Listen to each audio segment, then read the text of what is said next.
আসসালামু আলাইকুম সবাইকে। মেঘলা ওয়েদার দেখে আমার খিচুড়ি খেতে মন চাইলো, এই জন্য ঝটপট বানিয়ে ফেলবো খিচুড়ি। এর জন্য আমি পরিমাণ মতো চাল আর মিক্সড ডাল নিয়ে নিয়েছি।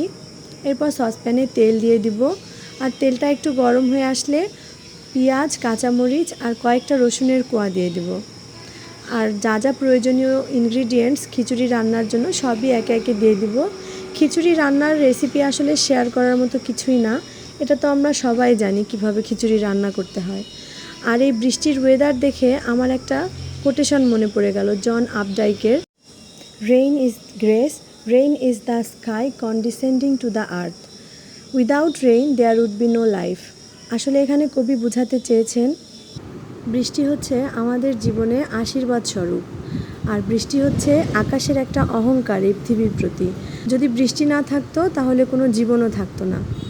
তো আপনাদের সাথে এই কোটেশন শেয়ার করতে করতে আমার খিচুড়িও অলমোস্ট হয়ে যাচ্ছে। আর খিচুড়ির পাশাপাশি আমি এখন আলু ভাজা করব, কারণ আমার মেয়ে খিচুড়ির সাথে আলু ভাজা ছাড়া একদমই পছন্দ করে না। আর আমি আলু ভাজার সাথে কয়েকটা শুকনা মরিচও দিয়ে দিলাম, কারণ খিচুড়ির সাথে আমার শুকনা মরিচ ভাজা খুব ভালো লাগে। আমার খিচুড়ি হয়ে গেছে, আমার আলু ভাজাও হয়ে গেছে। এখন আমি প্লেটে সার্ভ করছি।